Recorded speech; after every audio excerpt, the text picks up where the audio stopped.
안녕하세요, 여러분. 오늘 영상에서는 한 경기로 커리어의 방향이 바뀔 수 있었던 결정적 순간을 따라가 보려 합니다. 서브가 집중되고 시선이 쏠린 그 코트 위에서 한 신인이 어떤 시험을 마주했는지 차분하지만 날카롭게 짚어보겠습니다. 이 이야기는 단순한 부진이 아니라 프로 무대에서 살아남기 위한 첫 관문에 대한 기록입니다.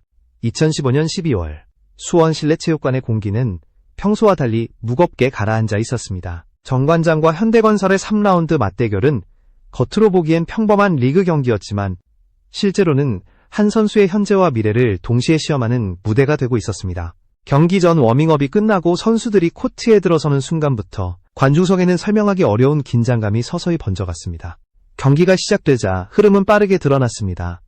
현대건설의 서브가 반복적으로 같은 방향으로 향했고 그 목표는 분명하게 한 선수에게 맞춰져 있었습니다. 서브는 우연이 아니라 의도였고 한두 번의 선택이 아니라 철저하게 계산된 공략이었습니다. 관중석에서는 왜 저렇게 한 명만 노리느냐 하는 탄식이 터져나왔고 그 질문은 곧바로 경기의 본질을 꿰뚫는 진단이 되었습니다.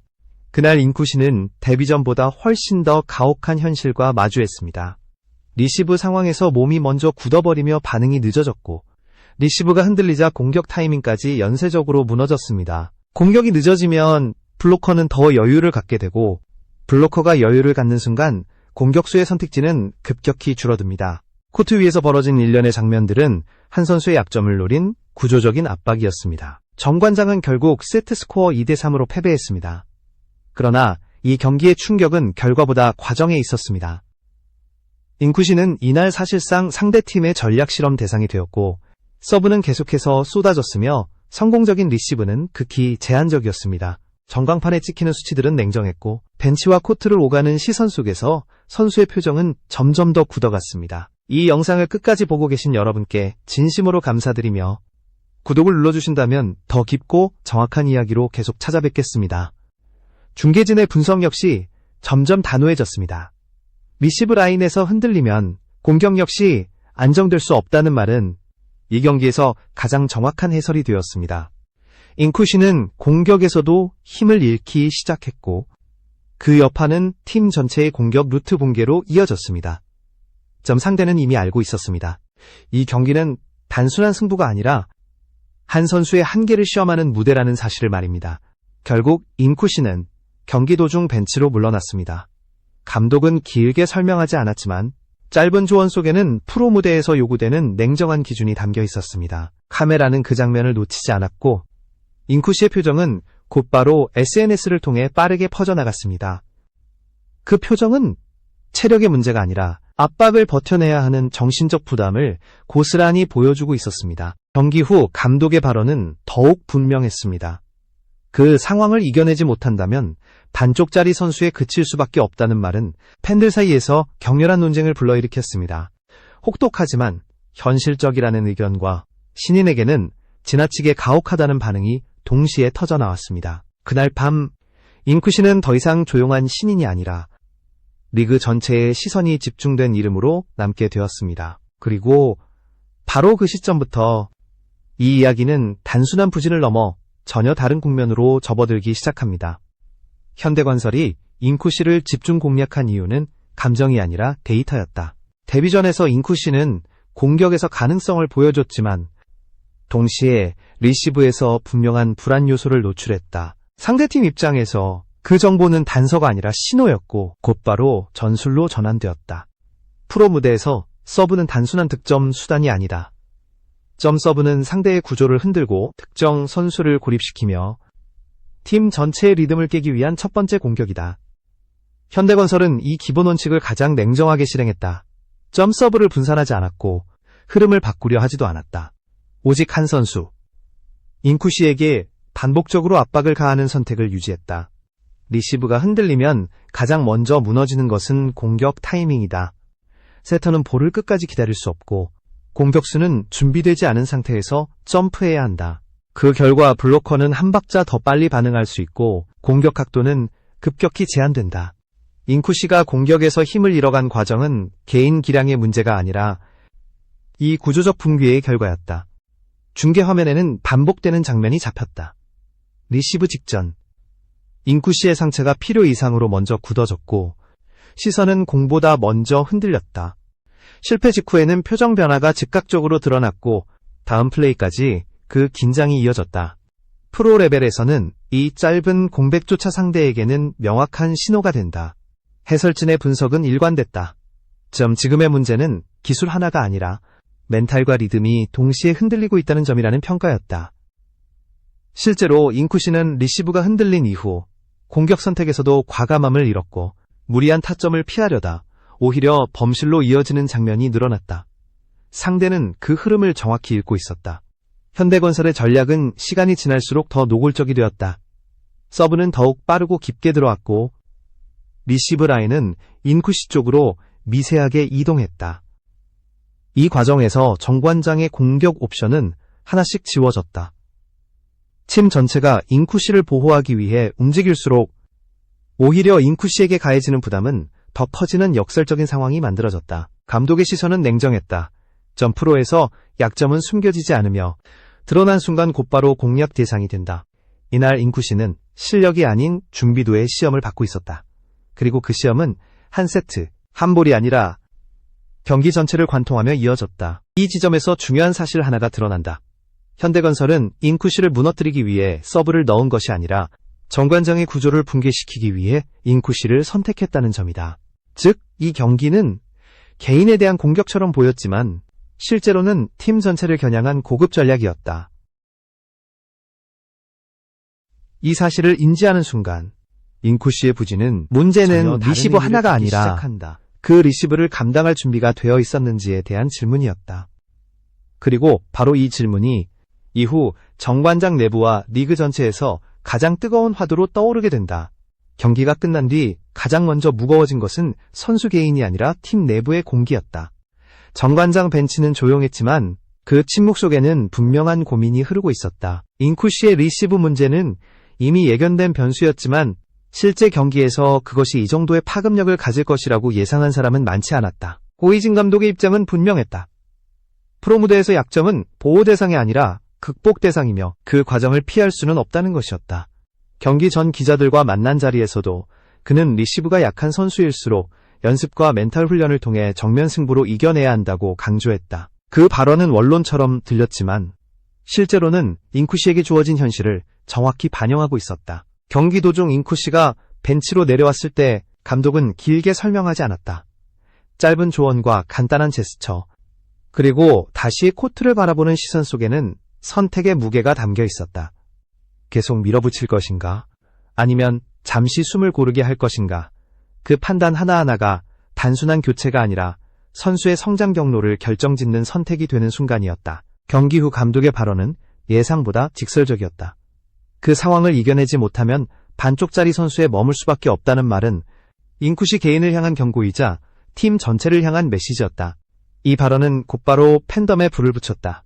너무 냉정하다는 반응과 프로에서는 당연한 기준이라는 의견이 동시에 쏟아졌다. 팀 내부에서도 시선은 엇갈렸다. 잉쿠 씨는 아직 프로 경험이 부족한 신인이며 그것도 아시아 쿼터라는 특수한 위치에 놓인 선수였다.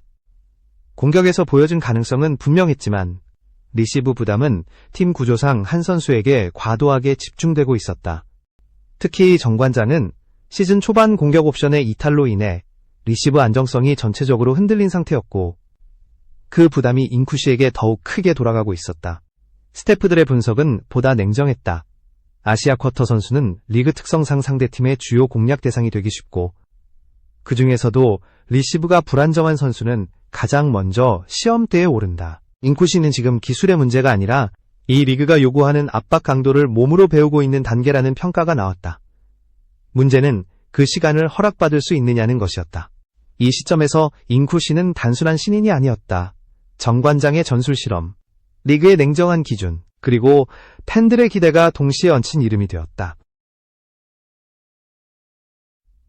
한 경기의 부진이 곧바로 선수의 가치로 환산되는 프로 세계에서 그는 가장 중요한 것은 이 단계에서의 선택이었다.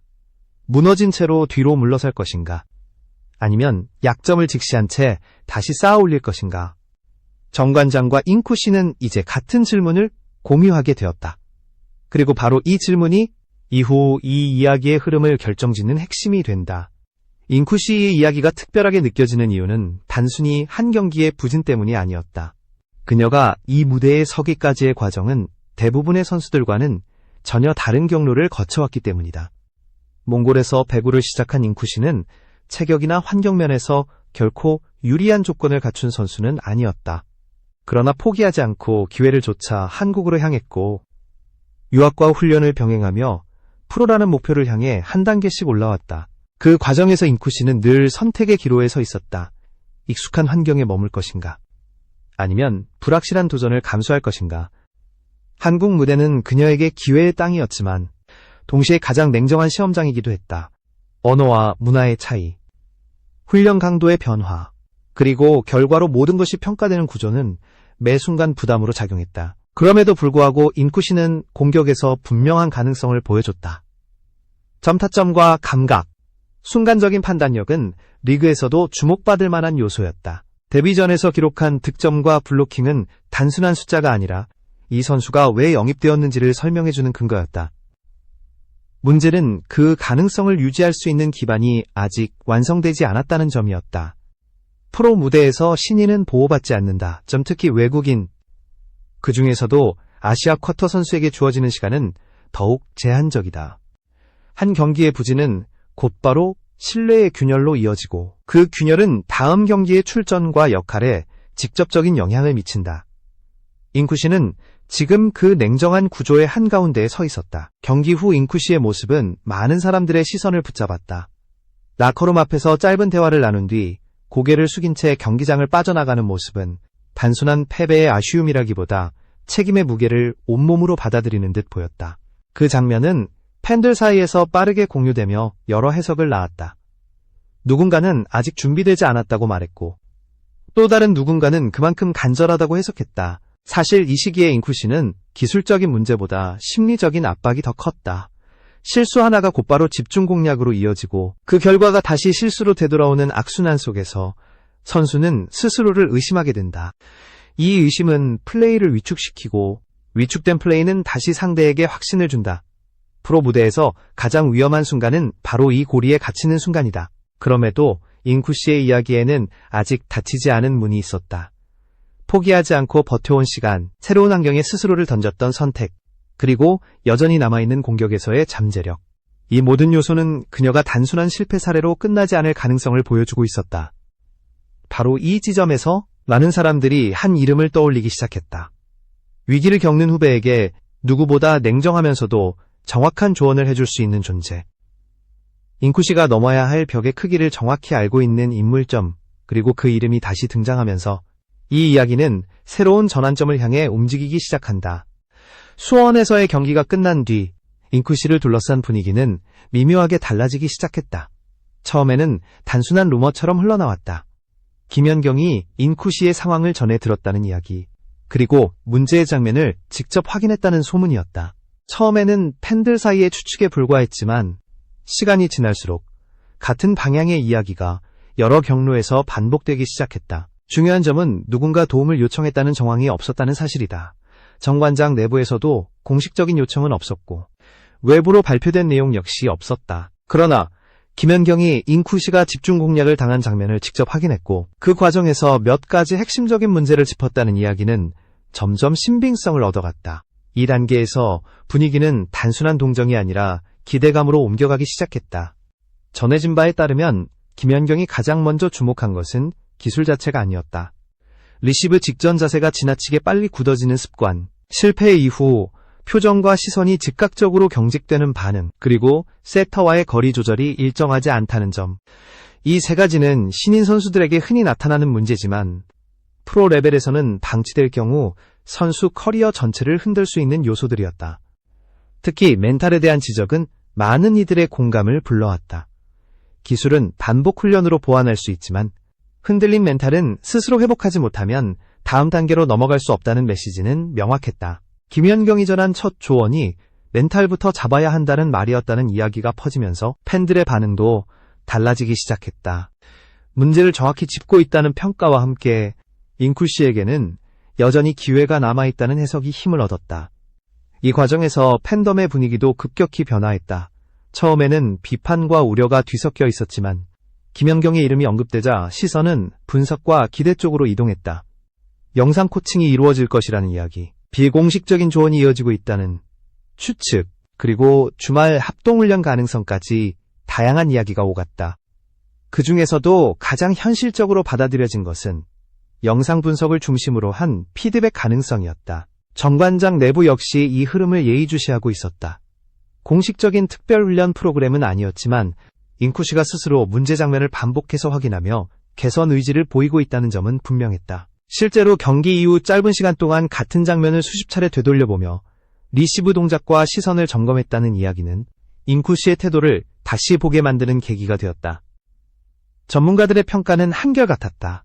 김연경의 개입 여부보다 더 중요한 것은 잉쿠시가 자신의 문제를 외면하지 않고 정면으로 마주하고 있다는 사실이라는 분석이었다. 멘토의 한마디는 방향을 제시할 수 있지만 그 길을 걷는 것은 결국 선수 자신이라는 점에서 지금의 변화는 상징적 의미를 갖고 있었다. 이 시점에서 분명해진 사실이 하나 있었다. 김연경은 잉쿠시에게 무엇을 해주겠다고 약속한 적도 공식적인 훈련을 주도한 적도 없었다. 그러나 문제를 정확히 짚은 조언 하나가 한 신인의 태도와 시선을 바꾸는 데에는 충분한 계기가 되고 있었다. 그리고 바로 이 변화가 다음 단계에서 정관장의 선택과 잉쿠시의 역할에 직접적인 영향을 미치기 시작한다. 김연경의 조언 이후 잉쿠시를 둘러싼 이야기는 감정이 아닌 데이터와 선택의 문제로 이동하기 시작했다. 정관장 내부에서는 단기적인 결과보다 장기적인 구조를 어떻게 조정할 것인가에 대한 논의가 본격화됐다. 리시브 약점을 방치할 것인가? 아니면 전술적으로 부담을 분산시킬 것인가? 이 질문은 곧 잉쿠시 개인의 문제가 아니라 팀 전체의 전략적 판단으로 확장되었다. 전술 스태프가 가장 먼저 검토한 것은 리시브 구역의 부분 조정이었다. 잉쿠시에게 집중되던 리시브 부담을 일정 비율 줄이고 대신 공격에서의 역할을 보다 명확히 부여하는 선택지였다. 이는 잉쿠시를 보호하기 위한 조치이기도 했지만 동시에 그녀의 공격 잠재력을 다시 살려보기 위한 시도이기도 했다. 숨을 고를 시간을 주지 않으면 어떤 선수도 반등할 수 없다는 판단이 깔려 있었다. 이 변화는 잉쿠시의 태도에서도 드러났다. 경기 이후 그녀는 스스로 문제 장면을 반복해서 확인하며 단순한 반성이 아니라 구체적인 수정 포인트를 찾기 시작했다. 짧은 시간 동안 같은 장면을 수십 차례 되돌려보며 리시브 타이밍과 시선 처리, 실패 이후의 동작을 하나씩 점검했다는 이야기는 팀 내부에서도 이례적으로 받아들여졌다. 보통 신인 선수들은 패배 직후 영상 분석을 부담스러워하지만 잉쿠시는 오히려 어디서부터 다시 시작해야 하는지를 묻고 있었다. 이런 태도는 외부에서도 빠르게 포착됐다. 몽골 현지 팬들과 대표팀 관계자들의 응원 메시지가 이어졌고 잉쿠시는 단순한 개인 선수를 넘어 두 나라를 잇는 상징적인 존재로 언급되기 시작했다. 국경을 넘는 관심은 부담이 될 수도 있었지만 동시에 쉽게 꺾이지 않는 이유가 되기도 했다. 지금의 잉쿠시는 실패의 상징이 아니라 과정을 지켜봐야 할 선수로 인식되기 시작한 것이다. 중요한 점은 여기서부터였다. 수치만 놓고 보면 잉쿠시는 여전히 위기 상황에 놓여 있었다. 서브 리시브 효율, 공격 성공률, 경기 기여도 모두 냉정한 평가를 피할 수 없는 상태였다. 그러나 그 수치 뒤에는 분명한 변화의 조짐이 숨어 있었다. 성장하려는 의지, 스스로를 돌아보는 집중력, 그리고 팀과 주변의 선택이 서서히 맞물리기 시작한 것이다.